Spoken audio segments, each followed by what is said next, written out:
Hello, I'm Joel Hargis with the Florida Aviation Network. We are here at beautiful Spruce Creek Fly In community near Daytona Beach, Florida.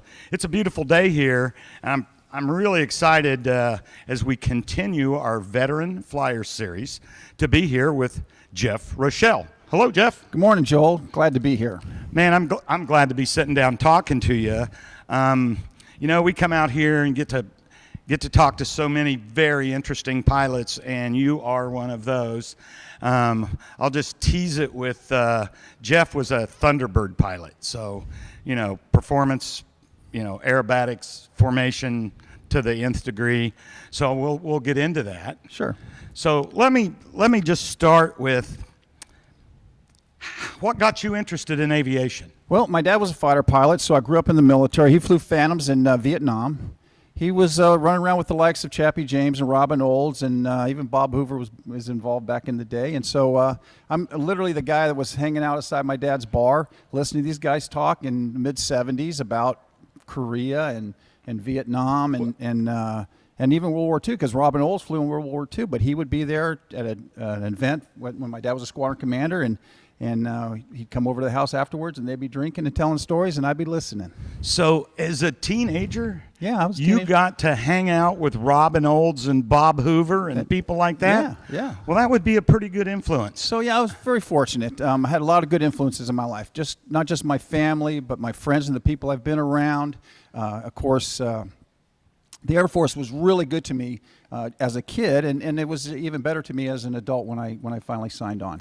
So did you learn to fly? Because we kind of talked in the green room that you did get in the academy, the Air Force Academy, but Yep.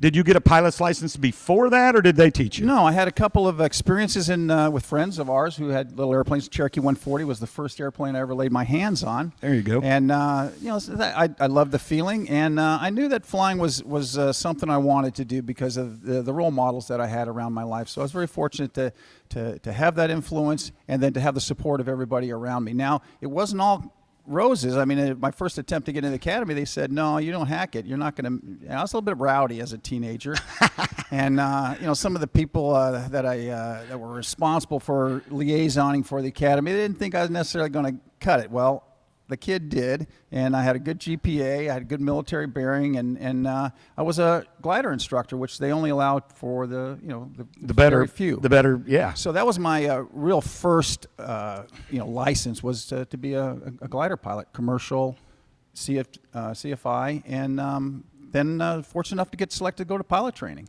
And I got to go to the Euro-NATO Joint Jet Pilot Training, which is almost guarantees you a fighter. You have to kind of really screw up to not get a fighter out of that program. But I was in a class with lots of Dutch pilots, a few Danish pilots. We had Germans. We had two Turks in our squadron. Where was that at? That Euro-NATO in Wichita Falls. That's Shepherd Air Force Base. And Wichita Falls, Texas. Texas. Okay. Yeah. So great experience.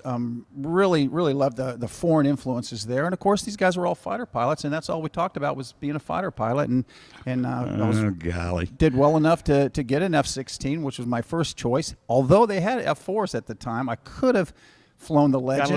Got a little F4 time? I could have, and my dad, as much as he would have wanted me to follow in his footsteps, so to speak, he said, "No, you need to be in the best that there is if you can get it." Right. And so I did, and I had a great career, 20 years flying F-16s mostly. I didn't fly anything else, and grew up through the ranks overseas and in the States. Well, let's back up. You're going awful fast. All right. So, but because this along the way, so as you went through your pilot training, like as you started jet training, did you start in a T6? What did they start you in? No, we had the T-37, the Tweet, the little Cessna twin jet. Yep. And we learned some basic skills, and that was a great little aerobatic airplane. It was a great little spinning airplane, and that was the thing. We had all the aerobatic training, all the advanced stuff from the first, from the very get-go.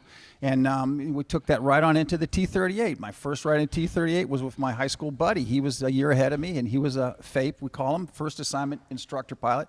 He didn't know much more than I did, but he was an instructor. And he took me on my first ride in a 38. We went supersonic. We did loops.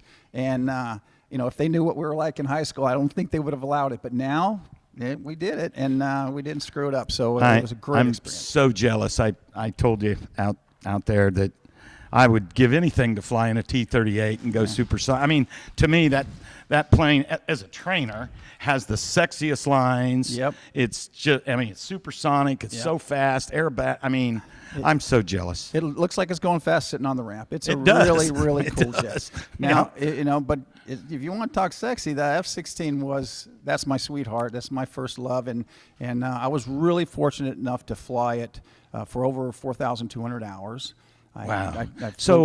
So the F-16 was relatively new at that point. What model were they on? Well, yeah. So we were in the very first block. The experts out there will know there was a Block 1 and a Block 5. Okay, they really didn't make it into the training command.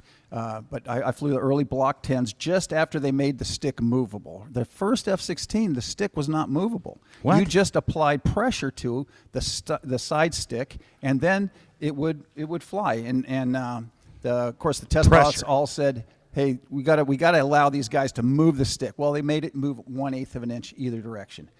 At 18 pounds of force, when you move that stick, but it took 18 pounds of force to move it. 18 pounds of force. So you had to. Yeah. Guys, So if you use a little force, you're not going to move it much. You're not going to move the nose much. You're not going to bank the wings much. But if you go with the correct airspeed, you can pull 9 Gs with only 18 pounds of force, and it will really put a bat turn on the enemy.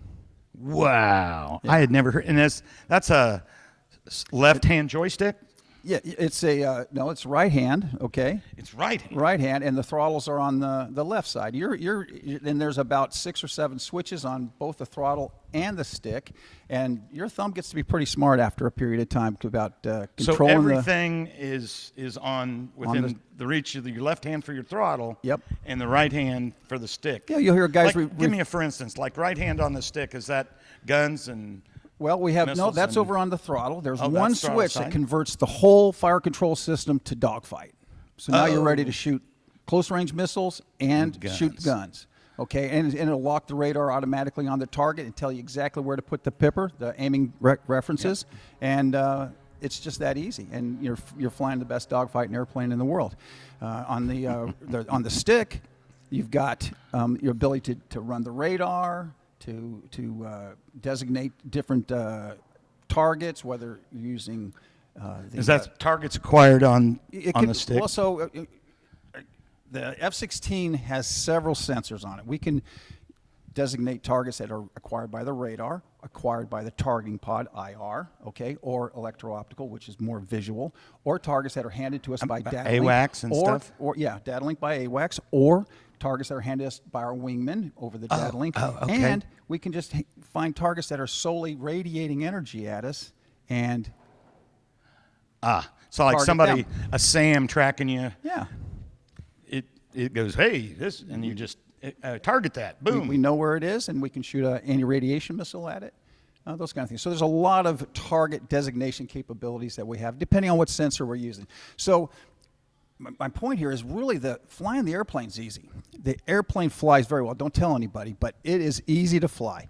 You can, fly instruments, straight and level, turn, whatever you need to do. It's the fire control ability of this airplane, the ability to employ ordnance, to protect your wingmen, to protect yourself, to defend the strike package. That's the hard part, and it's all right at your fingertips, literally. I've interviewed several fighter pilots that's flown and test pilots that's flown, and almost without exception, the easiest fighter to fly, F-16. It's a very forgiving airplane, super powerful, super strong, but just a joy to fly, and that's why I flew it for over 4,000 hours. And so, tell me about your deployments. I know you were in the Middle East. Yep, I spent around Desert Storm and such. Yeah, so when Desert Storm kicked off, the squadron from our wing, and there was 3 squadrons. The squadron that went wasn't my squadron, so they hustled me off to get some advanced training and some new technology that we're putting on the airplane called Lantern. It's low altitude night tactical navigation systems. It would give us ability to designate targets with the targeting pod and do some advanced stuff. More sensors, basically, that the jet didn't have back in that time frame. So I hustled off to do a 9-week course. I finished it in about 9 days or so over Christmas. Came back home, started packing my stuff. The war kicked off after about 4 days. They said, we got it. Stay home. It's well enhanced. So that was my Desert Storm experience. Air War over, 4 days. Exactly. And Well, and that was fun to watch on TV. That's the first time we ever got to see just I'm sure it was just a little bit. Yeah. So that was still very cool. Yeah, it's very, very good stuff, and really it was well handled. The guys did a great job. But then we had 10 years or so of sanctions afterwards that I was involved with, and small strikes and lots of contingency planning, and all the way up to preparation for Iraq 2, which I was involved with, but more on the command and control side at that point. You did go over there and just fly air cover, just make sure that nobody was in the fly zone. Yeah, my expertise was in the electronic warfare regime. I did suppression of enemy air defenses, and so we were always patrolling, making sure that the enemy wasn't trying to shoot any of us down while we were enforcing the UN sanctions. Right. What rank were you when you did that? I was a lieutenant colonel, and I had an expeditionary squadron I was a command of over there in Bahrain for many months, and I eventually went over as the planner, the strategic planner for CENTCOM. We had a task force over there, and I was we call it the J5, and I did that for a year, and then I came back home and retired at Nellis Air Force Base. I got one more question. Okay. Before we come back home. All right. So, of all those sorties, all those missions, what's one that might stick out? Something like, your best story, that something happened that maybe you couldn't tell us, so you'd have to kill us, but tell us anyway. Well, there's 1,000 stories out there, Joel. Some give of me a them I good don't one. think I want to admit to, but supporting the U-2 over there that was doing a lot of reconnaissance. Those were real demanding missions, very long missions, and flying an F-16 around for 6, 7, 8 hours is not the most desired things, and some guys were flying them for 10, 11, 12 hours. Yeah, it's no fun to sit in an airplane that long. I don't Not care at all. what kind of airplane, right? But I can tell you, combat's one thing, but our training are the more memorable sorties. Those are actually the more challenging sorties, and those are the sorties that Dogfights that and I such? think about. Yeah, when you're carrying bombs to a target in the red flag ranges, and you're getting jumped by a four-ship of Eagles, and you got to defend yourself, the strike package, and try to shoot a couple of them down before they shoot you down. Those are exciting. Those are the fun missions. So, So some of the F-15 drivers I've talked to say that they'd take that over an F-16 and then an air-to-air. Well, because of the radar. God bless the Eagle guys, but we found out that the air war was over so quickly that we didn't need them taking up all our gas. We needed the gas to get to the target. So, and when during Afghanistan and then during Iraq too, they got sent home early, so that the strikers, the guys that could do bomb dropping and air-to-air and suppression of enemy air defenses, could use the gas. Well, the 16 is certainly way more economical, and it's just an incredible aircraft. Yeah. So I get it. So I'm going to transition. Came back. We're going to work towards Thunderbirds. Tell me how you went from what you were doing. Take me up to. Well, this was after Desert Storm. We're back. Everything's pretty much normalized, and I just needed to see what the next thing was. And someone tapped me on the shoulder. I'd done pretty well, and I had a lot of support still. I didn't get to go to the shooting war, so to speak, but my boss thought, hey, why don't you try for this Thunderbird thing? And he sent me a message about it, and so I applied, and I got selected on my first try. So I was really happy to go back to Nellis and try out, and I made it through all this almost Miss America-esque kind of procedure. A lot of publicity. Yep. You got to really carry that persona, the best of the best Air Force. It was not what I expected. It's more than just flying airplanes, isn't it? It really is. I think now the flying, I can probably teach just about anybody to do the flying. If that's all you do, then you'll get it. Within reason. But it's all the other things. We're living with 6 guys, flying with 6 guys or gals, with more than our wives for 3 years. Right. We're probably legally married to some of these guys in some states, for all I know. But we really spend a lot of time with each other. We come and go together. We brief everything. We obviously fly together with a huge amount of trust, and then we debrief every little thing. Right. And you can't have thin skin in that business. And it's like any flight, right? You learn something from every flight. Exactly. Every flight. Exactly. And so, as a lieutenant colonel, that's fairly high rank. When I was on the Thunderbirds, I was a captain. I made major at the end of it. Okay. Yeah, Iraq 2 and all. That was when I was a lieutenant colonel. Oh, And, the second time. Going All right. back for sanctions, I was lieutenant colonel. So, but you were a captain. Well, that makes I was a that's captain typical. back. Yeah, that's typical. Most of them are majors these days, but back then we wanted most of the guys to be a little bit younger at the senior captain level, having had done all the things that you would expect at that junior rank before they step into the field grades. So, I mentioned earlier I got to interview a formal Blue Angel last year at Sun and Fun. And what blew my mind was that when they go up and they do formation aerobatics, they put a 40-pound spring on their stick. Yeah, we don't do that because our stick is electronic, and so we do something different. We trim full nose down. So remember that 18 pounds I was referring to? Right. We've got to add about another 18 pounds now. So we're always pulling on the stick just to maintain what would be normal level flight. And if you want to go and do a loop, then you have to add more force. So it's the same thing but different. Right.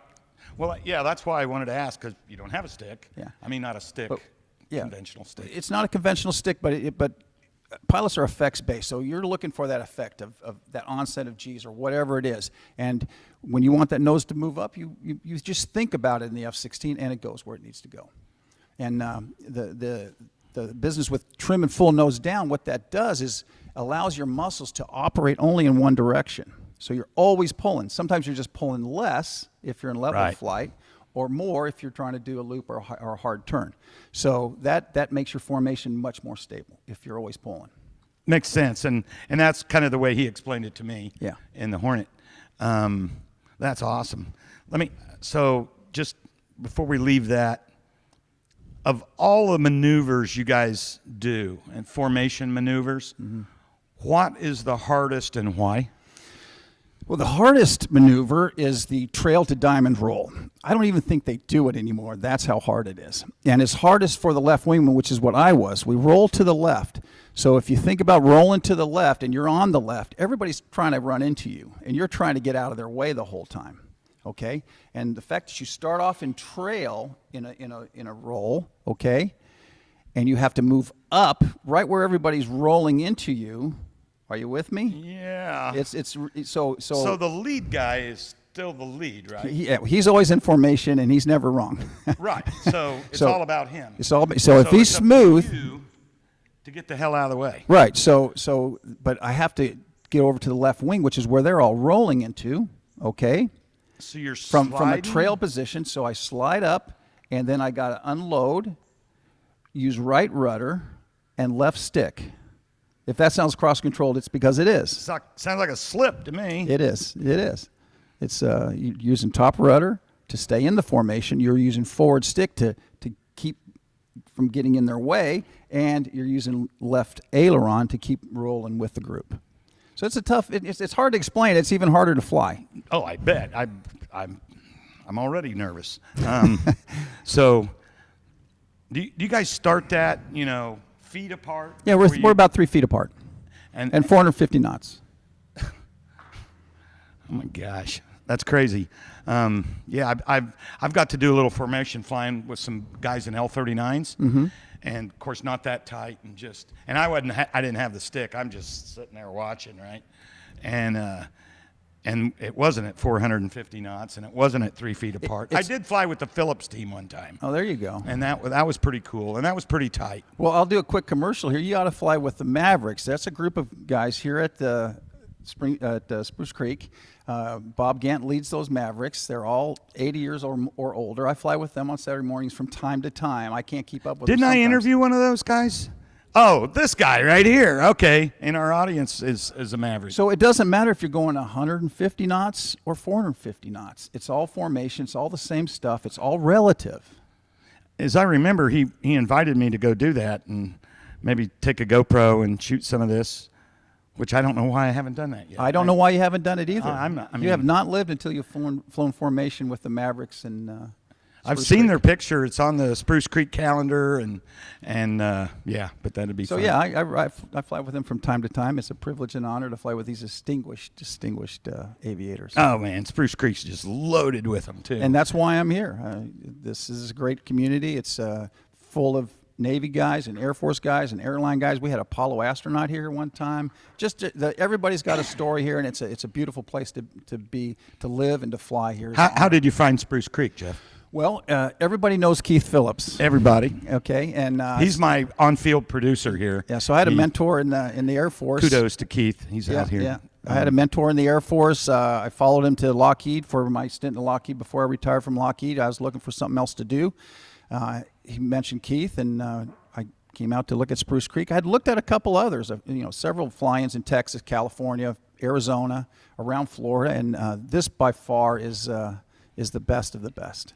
And it's been a pleasure. For people that don't know, Spruce Creek is the largest fly-in community in the world, and it's just one of a kind. Right. So what are you doing now?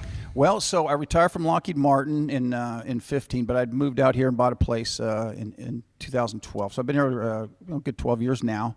I started my own aviation company because I wasn't flying F-16s anymore, so I needed something to pull G. So we got an extra in the company, and I needed a jet, so I get some jet time in from time. So we bought an Eclipse 500. And a helicopter. I really had no interest in the helicopter, to be honest, but it made a lot of money, and so we kept it leased out. And I started working for Patty Wagstaff, teaching upset recovery training in aerobatics just up the road here in St. Augustine. Of course, we knew each other from the 90s when she was on the air show circuit then, and I was. And so she made me her vice president and chief pilot for upset recovery. So I've been doing that in all my free time. I'm also the vice president of Eclipse Aerospace. The company came out of bankruptcy, and I've been with been with the jet for years. I love it. It's a great airplane. Still don't understand why it hasn't been as successful as it should have been, but I've got over 1,000 hours in that airplane, and I'm helping run the company right now with a real good group of folks out in Albuquerque. So I do that. I fly for Patty when I have a chance, and now I fly helicopters because I made a bad bet with that Bob Gant guy from the Mavericks, who wrote a book about being retired and always having a mission, and he didn't have one, and he said, well, maybe I'll learn to fly a helicopter. I said, well, if you can fly that helicopter, then I'll try it. Well, he not only learned to fly it, he hovered it, he soloed, he got his private pilot's license in it, so naturally I had to get my commercial. But I had no desire, but now I've fallen in love with it, and it's really my favorite thing to do now when I'm not flying aerobatics or flying the jet. Helicopters are fun. Full disclosure, I actually flew over here from Leesburg in a jet helicopter of my friend's today, and he's only in town every once in a while, but I always try to twist his arm and take me for a ride, and he was kind enough to bring us over here. It's been a well-kept secret, and I'll tell you, it's fun. Yeah, I've got thousands of hours of instructional time, and I can always tell two kinds of pilots: helicopter pilots and glider pilots. Doesn't matter if you're an airline pilot with 60,000 stick and rudder hours. guys. Yeah, these guys understand the airplane. They feel the airplane. They have this innate sense of the inertia and the energy and these sort of things. And it's been remarkable, and it's really it's been a joy for me to be able to fly the helicopter. We had 2 here 10 years ago. Now we have 22 helicopters at Spruce Creek, and I know there's going to be some more. That's great. Well, I tell you what, man. Sounds like you are living life large, brother. Well, I'm really trying to give back now, Joel. It's been great to go through the experiences that we've talked about here and have the support and sometimes the non-support from people that kind of motivates you even more. So now I'm helping kids who are interested in aviation of all sorts and sizes. I mentor the kids from Embry-Riddle who come out here and want to help out. Patty and I go over to Kenya to help with the aviation conservation programs there, counting rhinos and elephants and doing things like that. And so this is a good opportunity now to give back and try to help the next generation. So that's kind of where I'm focused. That's incredible. Well, ladies and gentlemen, thanks for tuning in, Veteran Fliers. Jeff, again, such an honor to talk to you. What an unbelievable career. You're a lucky guy. Shake your hand. And I am Joel Hargis with the Florida Aviation Network here in Spruce Creek, Florida.